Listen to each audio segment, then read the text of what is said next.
Nesta sessão eu vou continuar com alguns dos segredos das orações atendidas. Na verdade, eu vou tratar de uma chave específica que é essencial para a oração efetiva.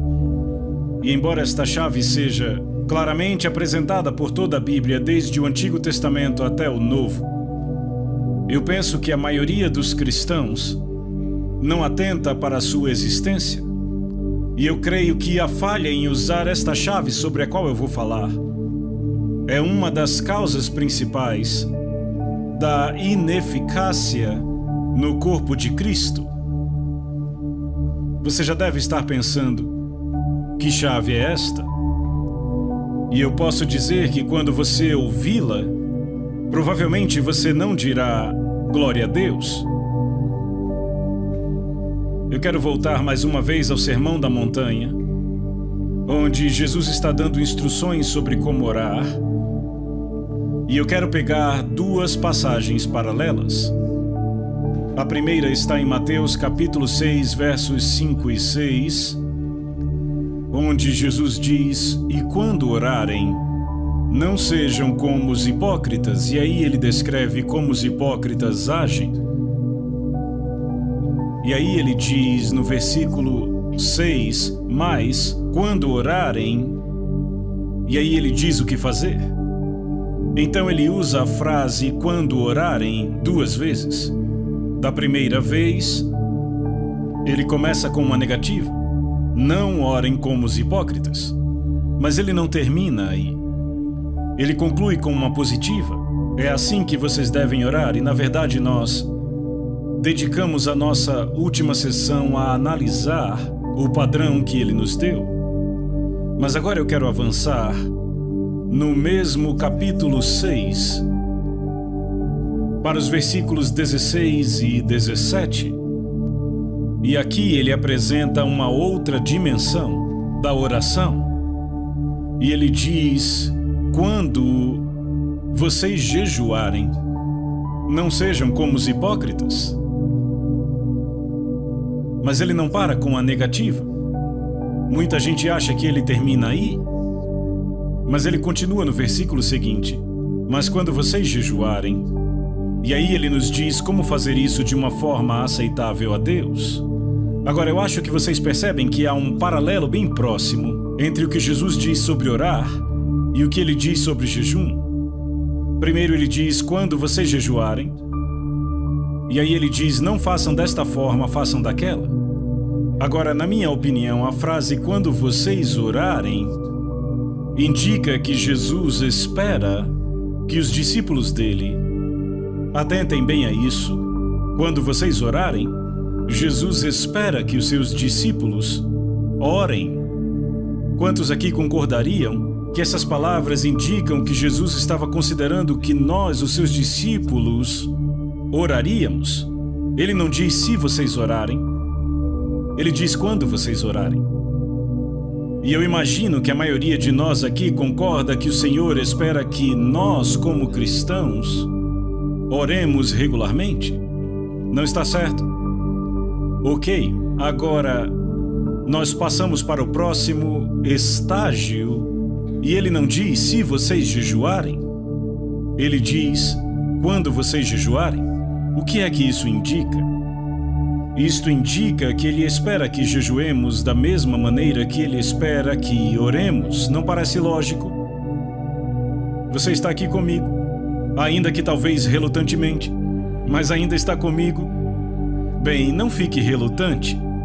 Eu concordo que esse assunto do jejum não é um daqueles para os quais dizemos facilmente glória a Deus, mas eu garanto a vocês que quando aprenderem sobre ele, vocês dirão glória a Deus. Vocês dirão obrigado, Deus, por nos dar esta chave. Veja, as palavras de Jesus sobre oração e jejum são absolutamente e exatamente paralelas. Quando vocês orarem, não orem desta forma, mas orem desta. Quando vocês jejuarem, não jejuem desta forma, mas jejuem desta outra. Então Jesus põe a oração e o jejum exatamente no mesmo nível.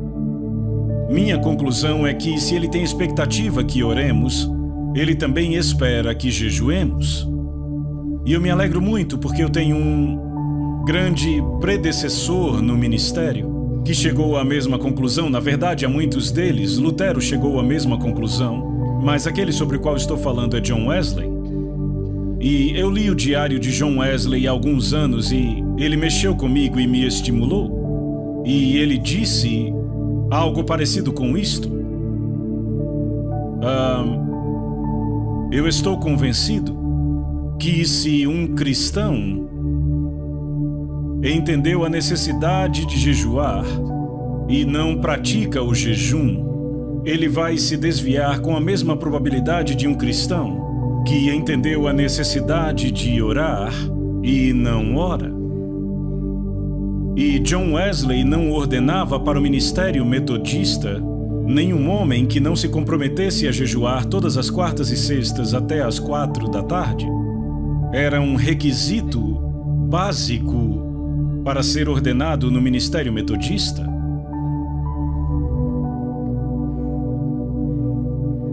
Você pode dizer, bem, qual é o propósito de jejuar? É só para tornar a vida mais difícil para mim? Para me negar o prazer? Minha resposta seria não. Sem dúvida há inúmeros propósitos, mas eu vou tratar apenas de um. Qual seja, é uma forma apontada por Deus para nos humilharmos. E eu vou mostrar isso a vocês de forma muito clara na Bíblia. Veja, a maior e mais específica barreira para obtermos resposta às nossas orações é o orgulho. E qualquer coisa que possa retirar esta barreira do nosso caminho vai facilitar a resposta à nossa oração. Nesses últimos dias, Deus vem pessoalmente falando comigo sobre o terrível perigo do orgulho. E Ruth, a minha esposa, pegou um livrinho que ela tem, mas que, na verdade, não prestávamos muita atenção, de Andrew Murray, que é um dos pregadores da geração passada que continua alimentando o povo de Deus hoje. Quantos aqui já leram algum livro do Andrew Murray? Bastante gente aqui, isso é muito bom. Eu não sei quem conhece o livro, no original o título é A Humildade do Nosso Senhor. Ele vem sendo republicado com um título mais simples. Eu acho que ficou só Humildade. E eu o li algumas semanas atrás. E ele realmente falou comigo profundamente sobre a minha própria vida. Eu já odeio o orgulho há anos, mas eu obtive uma nova visão do quão perverso e do quão maligno o orgulho é, e de como ele nos afasta de todas as bênçãos que Deus tem para nós. Essa mensagem vai por toda a Bíblia. É uma verdade universal. Ela não foi demonstrada primeiramente na Terra. Sabe, a primeira demonstração do mal do orgulho? Qual foi o primeiro pecado da história do universo? Me digam. Orgulho, sim, quem cometeu o pecado?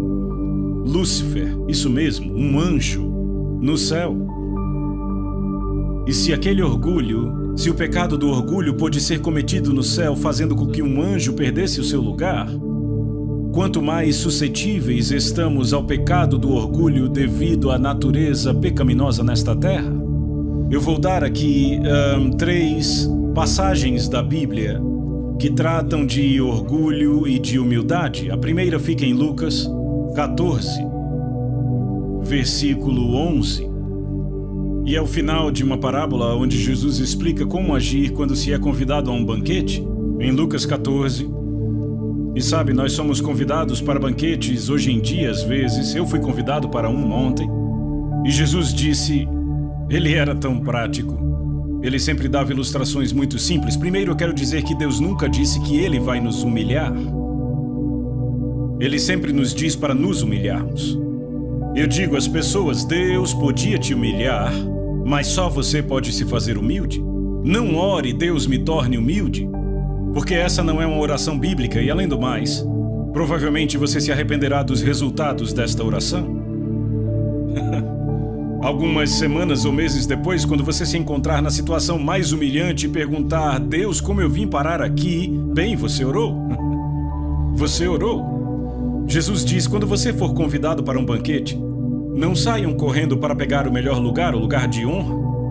Porque você será envergonhado quando alguém chegar e disser: é o orador que senta aqui. Você arranje um lugar naquele canto ali. Jesus disse: quando chegarem, peguem o lugar mais inferior. Muito sábio, quando você está no fundo, não tem mais lugar nenhum para ir, a não ser para cima. Não sei se vocês conhecem uma oração de um homem chamado John Bunyan. Eu trago isso há anos. Ele diz: aquele que está embaixo não teme nenhuma queda. O que se humilha não teme nenhum orgulho. Aquele que é humilde sempre terá Deus como seu guia. Veja, quando você está no chão, está seguro. Não dá para ir mais para baixo.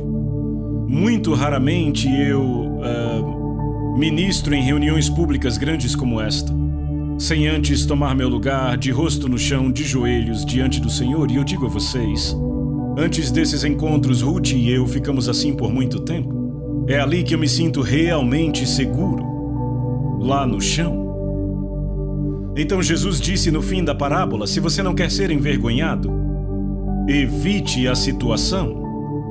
Não vá sentar na melhor mesa. Sente no lugar mais inferior e só terá um lugar para ir, para cima. E ele resume tudo nestas palavras em Lucas 14:11. Pois todo aquele que se exalta será humilhado, mas aquele que se humilha será exaltado. Isto é universal. Ou seja, se aplica no universo, aplica-se no céu e se aplica na terra. A grande demonstração dessa verdade está em Lúcifer e em Jesus. Lúcifer foi um ser criado por Deus, mas ele buscou a igualdade com Deus, escorregou e caiu. Jesus tinha igualdade com Deus, ele se humilhou até mesmo à morte, morte de cruz. E a Bíblia diz que Deus o exaltou grandemente. Diz em Filipenses 2:9, desta forma, Deus o exaltou sobremaneira. Por que Deus o exaltou? Porque ele se humilhou, e todo aquele que se humilhar será exaltado. Eu posso prometer a vocês exaltação se vocês se humilharem. Não há nenhuma exceção. Eu tenho uma série de mensagens com este título: O caminho para cima fica embaixo. Quanto mais para baixo você vai, mais você acaba em cima. Não há nenhuma exceção para isto. Mas eu quero falar sobre a humildade como uma condição essencial para uma oração eficaz. E eu quero pegar algumas declarações para provar isto. Vamos começar em Tiago capítulo 4, versículo 10 e mais duas passagens que leremos. Tiago 4:10. Humilhem-se diante do Senhor e Ele os exaltará. Notem que ele diz humilhem-se, não diz ao Senhor para fazê-lo. É você que faz. Deus é que exalta se você se humilha. E uma passagem muito semelhante em 1 Pedro, capítulo 5, eu e Ruth proclamamos esta antes da mensagem passada. Verso 6, portanto, humilhem-se debaixo da poderosa mão de Deus para que Ele em tempo oportuno os exalte.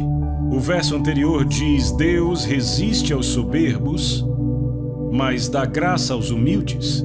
Então, se você vai até Deus em oração com o seu orgulho, Deus estará te resistindo. E adivinha quem empurra com mais força? Você não pode se aproximar de Deus em orgulho. Lá em Salmos diz que o Senhor conhece os orgulhosos de longe, e Ele os mantém longe. Não há acesso a Deus com orgulho. Então, qualquer coisa que nos permite nos humilharmos é uma bênção que não tem preço, mesmo que não seja muito agradável na hora. E uma das formas bíblicas apontadas para nos humilharmos é jejuando. E eu vou mostrar isso direto da Bíblia. Eu quero começar com uma declaração de Davi, uma declaração muito simples, em Salmo 35, versículo 13, onde ele diz: eu humilhava a minha alma com o jejum. Algumas traduções dizem eu afligia a minha alma, mas no original em hebraico é eu humilhava a minha alma. Por que você precisa humilhar a sua alma? Bem, a sua alma é a parte arrogante em você. É a parte autocentrada, é a parte egoísta. Sua alma tem 3 funções principais: a vontade, o intelecto e as emoções. E ela expressa isso nas seguintes frases: eu quero, eu acho, eu sinto. E Deus diz que o que você quer não é importante, o que você pensa não é importante, o que você sente não é importante. O que é importante é a minha vontade. E se você quer se alinhar à minha vontade, você tem que tratar a sua alma. E uma forma de tratar a sua alma é humilhar a sua alma com o jejum. Eu lembro que há alguns anos eu preguei uma mensagem assim, em Washington, D.C. E lá havia um advogado cristão, ele entendeu a mensagem e disse: amanhã eu vou fazer isto. Então amanhã vou jejuar. E ele fez, e ele teve um dia miserável. Toda vez que ele passava por um restaurante, sentia o cheiro da comida. Quando passava por uma confeitaria, ele parava, olhava para a vitrine. Foi um dia miserável. Então, ao final do dia, ele deu uma lição ao seu estômago. Ele disse: ei, estômago, você me causou muitos problemas hoje. Você me trouxe vários desconfortos desnecessários. Então, por isso, eu vou te punir. Eu vou jejuar amanhã também. Veja, isto é humilhar a sua alma. É trazê-la à sujeição. Deixa eu dizer isto. O estômago é um maravilhoso servo, mas é um mestre terrível. Quem é o mestre em sua vida? Você ou seu estômago? Boa pergunta. É uma pergunta que todos temos que fazer. Acredite, pessoas no ministério não estão isentas desta pergunta. Eu já lutei batalhas contra meu estômago várias vezes. Mas quando obtive a vitória, eu fui abençoado. Nem sempre imediatamente, nem sempre dramaticamente, mas de um jeito ou de outro, eu recebi a bênção de Deus. E aí, se eu me torno arrogante, a bênção de Deus se afasta. E eu digo: Deus, o que acontece? E Ele gentilmente indica de uma forma ou de outra: você se tornou orgulhoso e autocentrado de novo, quis do seu jeito. Você está deixando sua vontade e sua alma falarem. Ela tem que ser trazida à sujeição à minha vontade, à minha palavra e ao meu jeito. Então vamos ver alguns exemplos, na verdade apenas 2. Vamos ver o dia da expiação. Em Levítico capítulo 16, versos de 29 a 31. Levítico capítulo 16, versículos de 29 a 31. Veja, este é um capítulo bem longo. E são as ordenanças para o dia da expiação, que o povo judeu chama de Yom Kippur. E este é o dia mais sagrado do calendário judaico até hoje. E ele descreve a maneira como Deus ordena o sacrifício pelo perdão dos pecados de Israel. E tudo dependia daquele sacrifício, todo o futuro e destino daquela nação dependia do sacrifício. Mas no meio da descrição do sacrifício, Deus também requer uma resposta do seu povo. E a resposta que ele requer é que eles afligiriam suas almas. Esta é a tradução comum. Mas a palavra traduzida como afligir é mais frequentemente encontrada como humilhar. Então Deus requer que o seu povo humilhe suas almas. E esta é uma verdade muito significante. O sacrifício era algo que eles não conseguiam organizar. Estava fora da capacidade deles de prover, vinha inteiramente da graça de Deus, mas eles não podiam se beneficiar do sacrifício, a não ser que atendessem às condições de Deus e humilhassem suas almas. E também serve para nós cristãos. O sacrifício de Jesus na cruz é completo, perfeito, não podemos adicionar nada a ele, não podemos tirar nada dele, mas se queremos nos beneficiarmos dele, temos que atender às condições de Deus, assim como foi com Israel. E esta foi a condição que Deus determinou. Versos 29 em diante de Levítico 16. Isso vos será por estatuto perpétuo. No 7º mês, aos 10 dias do mês, afligireis a vossa alma, e nenhuma obra fareis, nem o natural, nem o estrangeiro que peregrina entre vós, Porque naquele dia o sacerdote fará expiação por vós, para purificar-vos, e sereis purificados de todos os vossos pecados perante o Senhor. É sábado de descanso solene para vós outros, e afligireis a vossa alma. É estatuto perpétuo. Agora, o povo judeu sempre entendeu muito bem, e com bastante precisão, que a frase afligireis a vossa alma significa jejuar. Ficar sem comida, de fato e de verdade. Naquele dia, normalmente ficavam sem comida, nem bebida. A propósito, deixa eu definir jejum para que possamos avançar. Minha definição de jejum é se abster de comida para propósitos espirituais. Frequentemente também de bebidas, mas, falando de forma geral, não é. E se você se abstém de líquido, cabe a você decidir. Mas o que eu quero apontar aqui é que era requerido a Israel humilhar a sua alma para receber o benefício do sacrifício feito em seu favor. E o povo judeu, por cerca de 3.400 anos, sempre soube que humilhar sua alma significava jejuar. Na verdade, esta é uma prática que não foi quebrada na história desde os tempos de Moisés até hoje. No dia da expiação, eles afligem suas almas, jejuando. E no Novo Testamento, em Atos capítulo 27, versículo 9, este dia é chamado Dia do Jejum, que é a confirmação no Novo Testamento do entendimento de que afligir nossas almas é jejuar, é trazer nossas almas à sujeição, é não permitir que nossa alma dite algo para nós ou para Deus, é nos submetermos a Deus. E eu reforço meu ponto com uma conversa que Deus teve com a terra, quando Ele nos comunica que a resposta que Ele quer de nós, da mensagem da graça, é apresentarmos nosso corpo. Não é algo lá em cima, voando no etéreo. É algo bem aqui embaixo na terra, prático.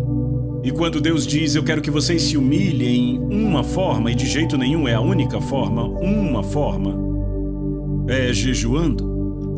E então lemos a respeito do retorno dos exilados, depois do cativeiro da Babilônia, em Esdras capítulo 8. Esdras recebeu a tarefa de liderar um grupo de exilados da Babilônia até Jerusalém. Era uma jornada de 4 meses. Naqueles dias, e tinham que passar por um território onde havia bandidos, ladrões e inimigos de Israel. E Esdras tinha consigo não apenas mulheres e crianças, como também os mais preciosos vasos do templo para levar de volta. A questão era como ele conseguiria uma passagem segura. E aqui está a solução de Esdras. Vamos ler em Esdras 8, começando do versículo 21. Então apregoei ali um jejum junto ao rio Ahava, para nos humilharmos perante o nosso Senhor, para lhe pedirmos jornada feliz para nós, para nossos filhos e para tudo o que era nosso. Como foi que eles se humilharam? Apregoaram um jejum, veja, era um jejum público para todo o povo de Deus. E então ele vem com esta afirmação bem interessante, porque tive vergonha de pedir ao rei, exército e cavaleiros, para nos defenderem do inimigo no caminho. Porquanto já havíamos falado com o rei, dizendo a ele, a boa mão do nosso Deus é sobre todos os que o buscam para o bem deles, mas a sua força e a sua ira contra todos os que o abandonam. Vejam, Esdras se colocou em um lugar pelo seu testemunho, no qual ele tinha que provar aquilo que ele havia dito. Ele disse ao rei, o nosso Deus é o Deus Todo-Poderoso, é o Deus dos céus, ele nos protege. E então ele recebeu a tarefa de levar aqueles exilados de volta numa situação muito perigosa. E ele diz, eu poderia ter ido ao rei e pedido uma escolta, soldados e cavaleiros, mas como isso se encaixaria na minha afirmação que Deus protege o seu povo? Frequentemente acontece conosco, testemunhamos e temos que viver do nosso testemunho. E então ele disse, eu não escolhi o caminho carnal, eu não escolhi o caminho do mundo, eu escolhi o caminho espiritual. Buscar a proteção de Deus não com soldados e cavaleiros, mas jejuando, humilhando-nos diante de Deus, invocando sua proteção. Você lê essa história, mas ele conclui no versículo seguinte, nós, pois, jejuamos e pedimos isto ao nosso Deus, e ele respondeu a nossa oração. E você lê o resto da história, eles passaram em segurança, sem nenhuma perda, nenhum acidente. E em muitas situações, somos confrontados com duas alternativas: tomaremos o caminho carnal ou tomaremos o caminho espiritual. Bem, então deixa eu falar e testemunhar da minha própria experiência. Por haver me tornado o pai adotivo de uma grande família numa situação muito difícil e termos que nos mudar de país para país, de lugar para lugar, eu posso dizer que a minha primeira esposa, Lídia, e eu seguimos o exemplo de Esdras. Quando tínhamos uma jornada para fazer, jejuávamos e orávamos. E graças a Deus, a nossa família sobreviveu intacta. Em meio a circunstâncias terrivelmente perigosas, em meio à guerra, à fome, sobrevivemos. Eu posso testemunhar: o caminho de Deus funciona. Ele é prático. Não é algo teórico. Certo, então vamos considerar um pouco pessoas debaixo do julgamento de Deus. Se o julgamento de Deus viesse a ser proclamado sobre a nação da Nova Zelândia e quiséssemos avisar, e isso pode acontecer facilmente, eu não acredito que está longe. O que poderíamos fazer? Poderíamos jejuar, nos humilharmos diante de Deus.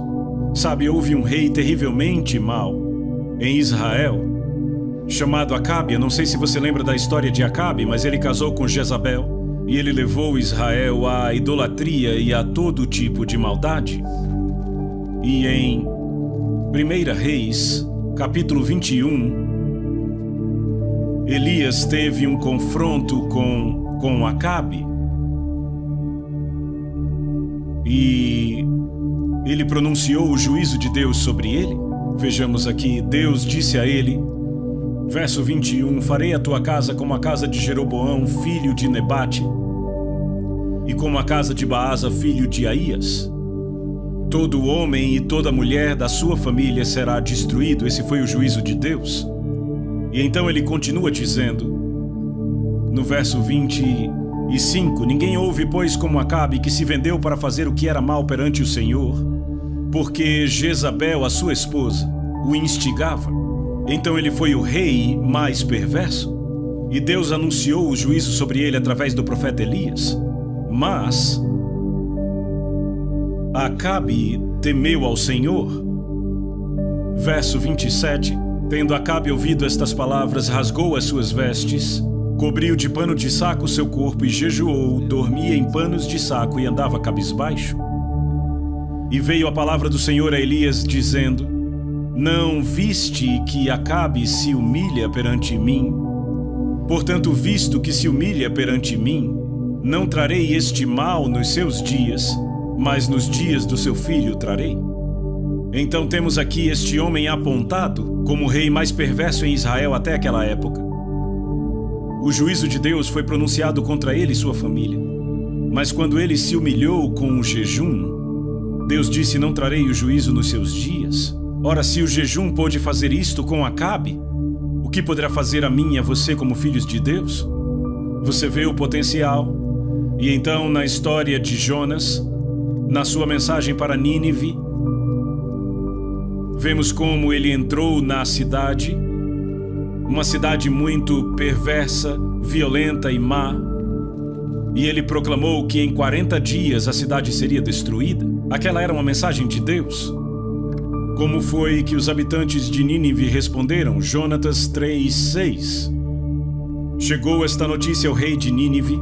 Ele levantou-se do seu trono, tirou de si as vestes reais, cobriu-se de pano de saco e assentou-se sobre a cinza. E ele fez toda a cidade jejuar. Até mesmo os animais jejuaram. E ele diz no verso 10, viu Deus o que fizeram, como se converteram do seu mau caminho. E Deus mudou de ideia quanto ao mal que tinha dito que lhes faria, e não o fez. Uma cidade gentia, conhecida por sua maldade, ouviu a mensagem de um profeta uma vez, arrependeu-se e jejuou, e lamentou, e Deus poupou a cidade inteira. E Nínive foi poupada do juízo por 100 anos, desde aquele tempo. Então, se o jejum trouxe isto a Nínive, o que poderia fazer por nossa nação? O que poderia fazer quando o povo de Deus se humilha? clamando por ele. E então, para evitar o desastre, se lermos o livro de Esther, veremos como um homem chamado Amã conseguiu elaborar o seu plano. Era um complô, na qual toda a nação dos judeus, no território do reino da Pérsia, seria destruída. E eu presumo que cada judeu na terra naquela época estava naquele reino porque era constituído de 127 províncias e se estendia da Índia até a Etiópia. E o decreto saiu, mas havia no Palácio Real uma judia cuja nacionalidade não era conhecida, Esther. E o seu primo Mordecai mandou uma mensagem para ela e disse: não pense que você escapará diferentemente de cada judeu neste palácio, porque quem sabe você não está aí para um tempo como este. E Esther lançou um desafio.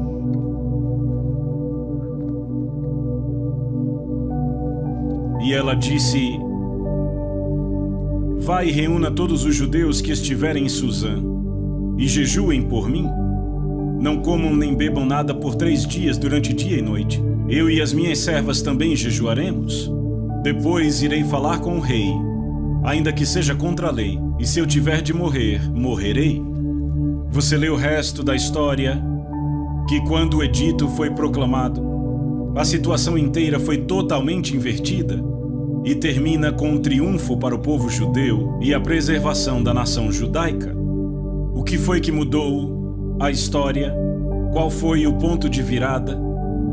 Foi quando o povo de Deus jejuou. Sabe, eu penso que é quase impossível exagerarmos sobre o potencial do jejum para mudar o curso da história. Não é de espantar que Satanás tente manter esta chave fora do alcance do povo de Deus. Ele tem medo disto. Agora, há também muitos exemplos no Novo Testamento sobre jejum e eu quero falar apenas de 2 exemplos. Um que eu chamo de jejum individual e o outro jejum coletivo. E no ministério de Paulo, em 2 Coríntios, capítulo 6, ele dá uma lista das maneiras como ele aprovou a si mesmo como ministro de Cristo.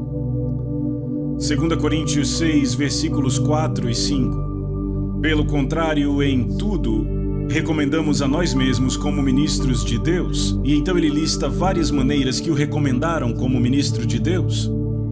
E ele diz assim: na muita paciência, nas aflições, nas privações, nas angústias, nos açoites, nas prisões, nos tumultos, nos trabalhos, nas vigílias, nos jejuns. Então Paulo está dizendo que uma das formas como ele provou que ele era ministro de Deus foi jejuando. E então na mesma carta,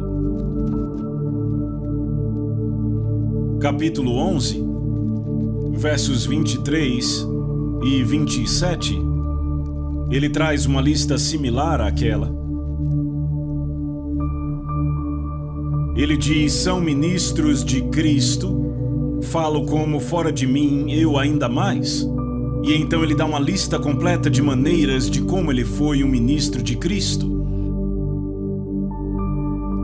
E no verso 27, ele continua a lista: em trabalhos e fadigas, em vigílias muitas vezes, em fome e sede, em jejuns muitas vezes, em frio e nudez.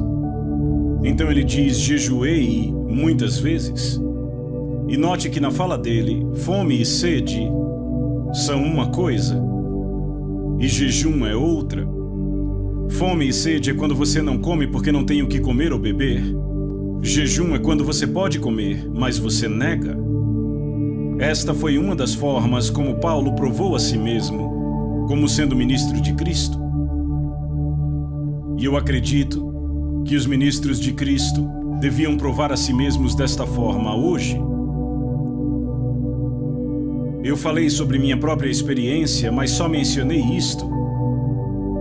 Afinal, não há vantagem nenhuma em pregar sobre isto se você não pratica. Quando eu fui salvo, eu já tinha sido um cristão no nome, mas eu desisti do cristianismo, dei as costas para a igreja. Eu estava procurando por respostas para os meus problemas em outros lugares. Mas quando eu fui salvo e batizado no Espírito Santo, eu nem sequer entendi o que me aconteceu. Eu tive que ler o Novo Testamento para entender o que tinha acontecido comigo. Mas uma coisa, eu acho que no intervalo de um mês, que ficou muito clara para mim, foi que Deus me disse que eu deveria jejuar toda quarta. Eu não havia lido o Diário de Wesley naquela época. Ninguém pregou um sermão para mim, eu não sabia nem onde encontrar sobre jejum na Bíblia. Mas eu simplesmente tinha essa convicção por dentro de que eu deveria jejuar toda quarta. E pelos 4, 5 anos seguintes, até o fim da Segunda Guerra Mundial, toda quarta-feira, eu jejuei. Eu estava no deserto, num caminhão com 10 outros soldados, e fomos jogados ali. Sabe quando você está num deserto e existe uma sombra, você tem que ficar ali, quer você queira ou não? E eu fiquei com aqueles soldados. Sabe, nós estávamos no Egito e os muçulmanos tinham um mês que chamavam de Ramadã, você conhece? Quando eles não comem, pelo menos não comem de manhã, eles comem bastante à noite. Eles compensam à noite o que eles não comem de dia. Os outros soldados diziam que era minha quarta Ramadã, porque não dá para jejuar em segredo quando se está vivendo com as pessoas ao redor o tempo todo, você nunca se livra delas. E eu digo que eu nunca teria feito o progresso que eu fiz se Deus não tivesse me mostrado esta chave. Houve um tempo no Quênia onde realizei um trabalho educacional que eu dizia que eu estava muito ocupado para jejuar. Tinha muita coisa para fazer. Então, por algumas semanas eu não jejuei e o resultado foi desastroso.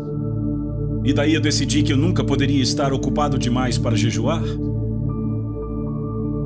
Eu estou falando de algo que eu experimentei, vocês entendem? Eu creio apaixonadamente no que eu estou falando. Vamos falar de jejum coletivo no Novo Testamento? Apenas 2 exemplos no livro de Atos. Atos, capítulo 13. Um dos momentos mais significantes na história do livro de Atos. As pessoas chamam isso de o princípio do programa missionário. Na verdade, a palavra missionário não vem do Novo Testamento. A palavra do Novo Testamento é apostólico. E este foi o primeiro envio de apóstolos registrado no livro de Atos. E aconteceu na cidade de Antioquia. Atos 13, versos de 1 a 4 diz assim: havia na igreja de Antioquia profetas e mestres, Barnabé, Simeão, Lúcio, Manaém e Saulo, que mais tarde tornou-se Paulo. Então havia 5 homens que eram reconhecidos como profetas e mestres. O versículo seguinte diz: e servindo eles ao Senhor e jejuando. Como eles ministravam ao Senhor? Jejuando. Apenas deixando de lado qualquer outra atividade, ficando na presença de Deus, esperando que Ele falasse. A Nova Versão Internacional diz: enquanto adoravam ao Senhor e jejuavam. Este é um dos pontos mais cruciais na história da igreja. Como isto aconteceu? Será que eles sentaram para pensar num plano? Ou trabalharam num sistema? Não. Eles deixaram de lado todos os seus esforços e esperaram Deus falar. E a forma como se consagraram foi deixando de lado a comida. Quem sabe por quanto tempo, talvez 1 dia, 2 dias, eu não acredito que foi tão longo. Mas eles simplesmente tiraram um tempo desligados de qualquer ocupação e distração, a fim de ouvir de Deus. E Deus falou. Diz: e servindo eles ao Senhor e jejuando, disse o Espírito Santo: separai-me agora Barnabé e Saulo para a obra que os tenho chamado. Então ouviram de Deus a estratégia dele. Sabe qual o maior problema da igreja de hoje? É que raramente a igreja segue a estratégia de Deus.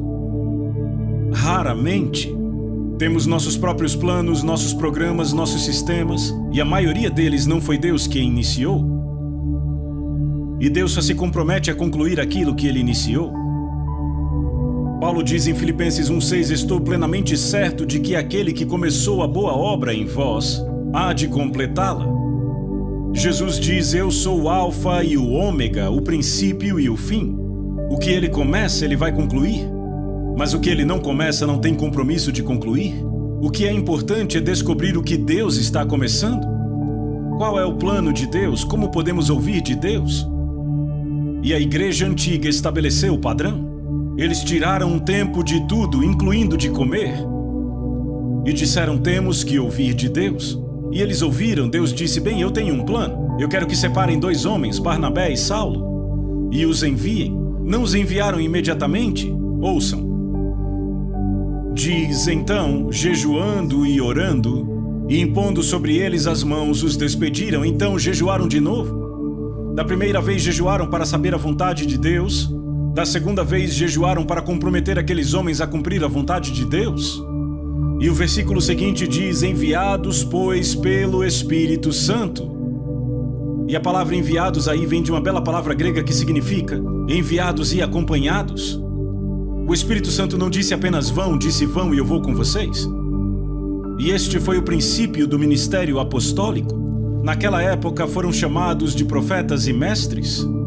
Mas no capítulo seguinte de Atos, capítulo 14, verso 14, diz: quando os apóstolos, Barnabé e Paulo, quando eles se tornaram apóstolos? Quando foram enviados pela igreja. Veja, o apóstolo é aquele enviado. Isso é tremendamente importante porque isto indica uma forma bíblica de como podemos instituir o ministério apostólico. Quantos de nós acreditam em profetas e mestres? Você acredita que há profetas e mestres na igreja hoje? Eu certamente acredito que existem. Se profetas e mestres esperaram por Deus jejuando e buscando, isto abre um padrão, uma forma bíblica de Deus enviar apóstolos. Quantos acreditam que pode haver apóstolos na igreja hoje? É uma boa coisa, porque são postos na igreja para aperfeiçoá-la. Se tivessem sido banidos, a igreja nunca estaria completa. Então, o momento mais decisivo daquele período foi o envio daqueles apóstolos. No que isto resultou? Digam em uma palavra: não ouvi na igreja. Agora, eles ganharam muitas pessoas para o Senhor nas cidades que visitaram, e então tiveram que estabelecer igrejas. Primeiramente tinham grupos de discípulos, e depois tiveram que construir igrejas. Qual foi o ponto de transição de um grupo de discípulos para a igreja? Quais pessoas tiveram que ser levantadas? Me digam. Presbíteros, isso mesmo. Foi aí que os discípulos se tornaram uma igreja, quando surgiram os presbíteros para governar.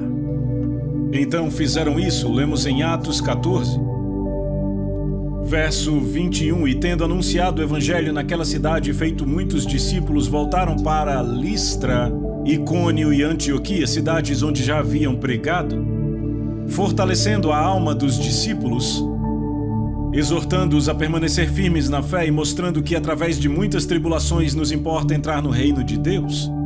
Então, tendo levantado presbíteros em todas as igrejas e orado com jejum, os recomendaram ao Senhor. Como levantaram presbíteros?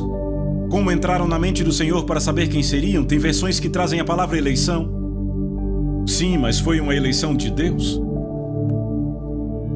Como entenderam a mente de Deus? Qual foi a chave? Não ouvi vocês. Jejum, obrigado. Vocês veem 2 nomeações decisivas na obra da igreja: apóstolos e presbíteros. E na igreja antiga, ambas as nomeações foram alcançadas através da oração e do jejum. Por que esperaríamos fazer de alguma forma diferente em nossa época? Será que podemos melhorar este método? Deus nunca nos pediu para melhorar nada, apenas nos pediu para seguir. Entendem? Aqui está uma chave.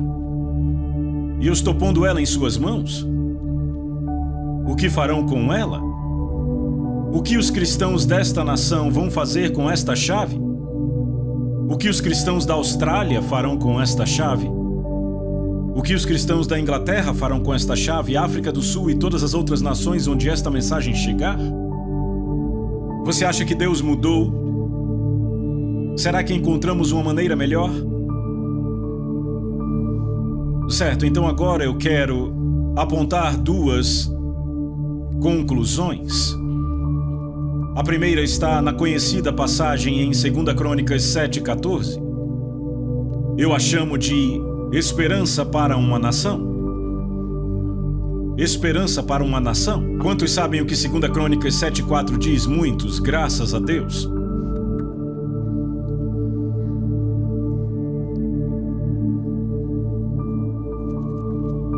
Eu poderia citar de cor, mas não irei. Deus fala, e ele diz: se o meu povo, que se chama pelo meu nome, se humilhar e orar e buscar a minha face e se converter dos seus maus caminhos, então eu ouvirei dos céus, perdoarei seus pecados e sararei a sua terra. Então são 7 passos. 4 passos que o povo de Deus tem que dar, 3 passos que Deus dará quando nós dermos os nossos 4. Quais são os 4 passos que temos que dar? Qual é o primeiro? Eu não ouvi vocês? Nos humilharmos. Por quê? Porque o orgulho é uma barreira para a resposta às nossas orações. O próximo é orar. Deus diz: não comece a orar até tratar do seu orgulho. E então ele diz: buscar a minha face. Não significa uma reunião de oração de 8 às 9:30. Isso é orar até experimentar a presença de Deus. E então ele diz: se converter dos seus maus caminhos. E você diz: Deus, mas eu não tenho maus caminhos. E Deus diz: espere até estar em minha presença e você descobrirá. Experimentamos isso em nossa igreja em Fort Lauderdale cerca de 5 anos atrás. A esposa de um dos presbíteros recebeu uma palavra do Senhor para proclamar um jejum. Eu já vou falar sobre isso, um jejum coletivo. E aquilo não foi recebido com muito entusiasmo. O fato foi que os presbíteros, e eu era um deles, ficaram tão envergonhados que tivemos que fazer algo a respeito daquilo. E então dissemos que íamos tirar um certo período para jejuar e orar, e nos encontrávamos toda manhã. Eu acho que era o que? 5 da manhã. Bem, eu não estava lá, Ruth e eu estávamos viajando quando começaram. E se não me engano, na primeira manhã havia 13 pessoas. A igreja tinha mais de 500 pessoas na época. Na manhã seguinte, eu acho que vieram 7. E aí começou a ficar como é típico nas reuniões de oração. Na manhã seguinte havia 4. Mas então, um irmão que não era um presbítero recebeu um fardo do Senhor. E ele passou 24 horas chorando. E as coisas mudaram. E quando Ruth e eu voltamos, eu disse: gostemos ou não, isso vem de Deus, é melhor a gente se envolver se não quisermos nos perder dele. E eu não posso entrar nos detalhes, mas pelas próximas, eu acho que 6 semanas, nos encontrávamos toda manhã às 5 da manhã e passávamos a maior parte do tempo com o rosto ao chão. E os pecados que foram confessados foram espantosos.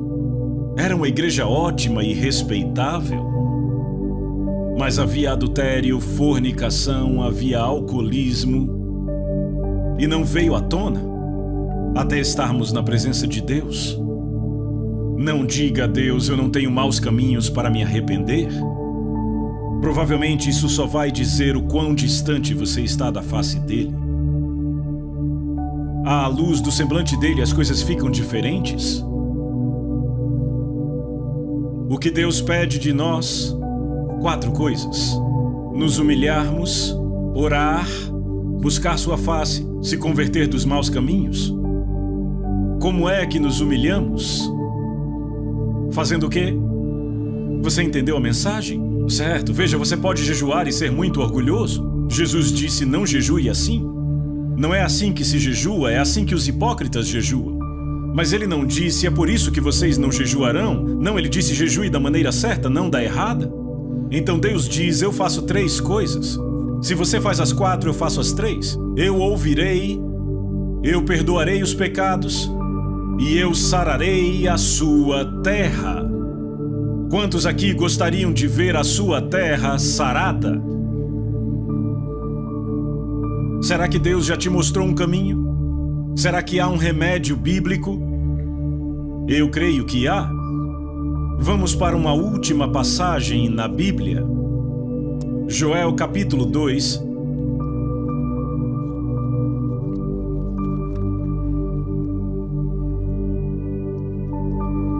Esta é a passagem de onde as pessoas tiraram a expressão o jejum de Joel.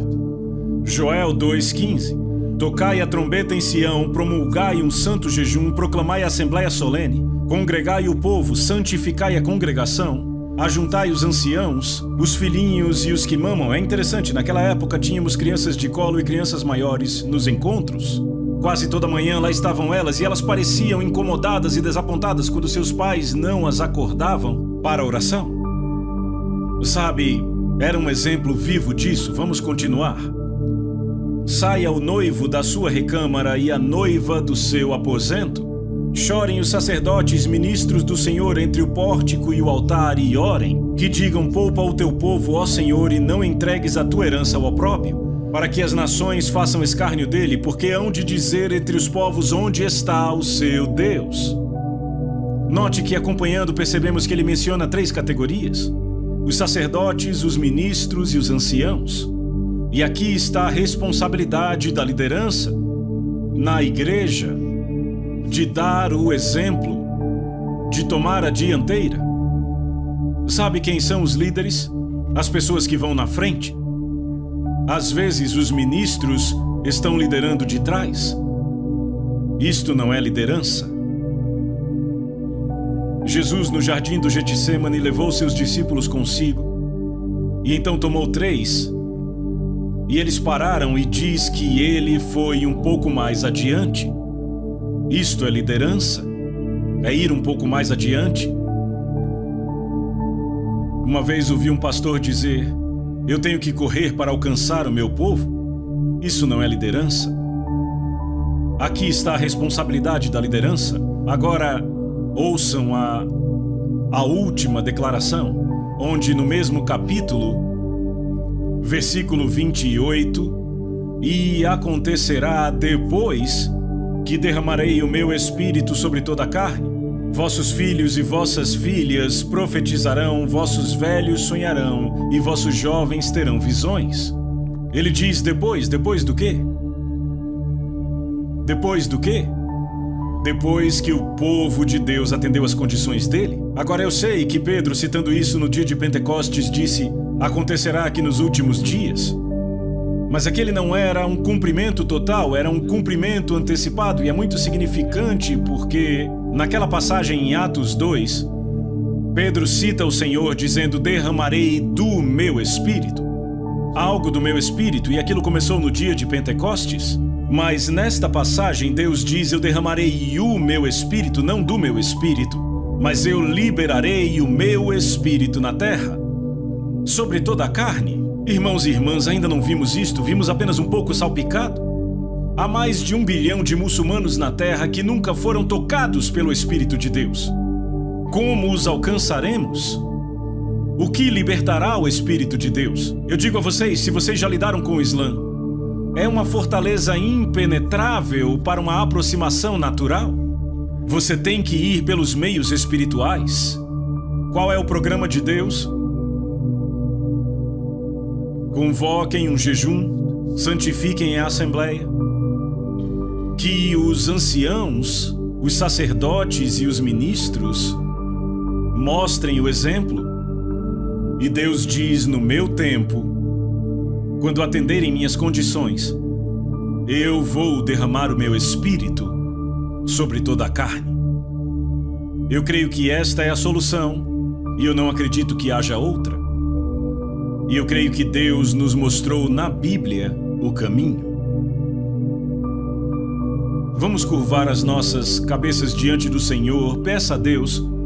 Eu quero que você pergunte a Deus. Eu quero que você pergunte a Deus se tudo isso que foi dito vem da parte dele. Ruth e eu estivemos recentemente com Dave e Del Garrett no Havaí, são amigos próximos nossos. E Dave graciosamente orou por estes encontros que estamos tendo aqui. E eles disseram que perceberam que Deus estava para falar alto na Nova Zelândia. Eu creio que esta é a mensagem de Deus para a Nova Zelândia e para o mundo. Vamos derramar os nossos corações por um momento diante do Senhor.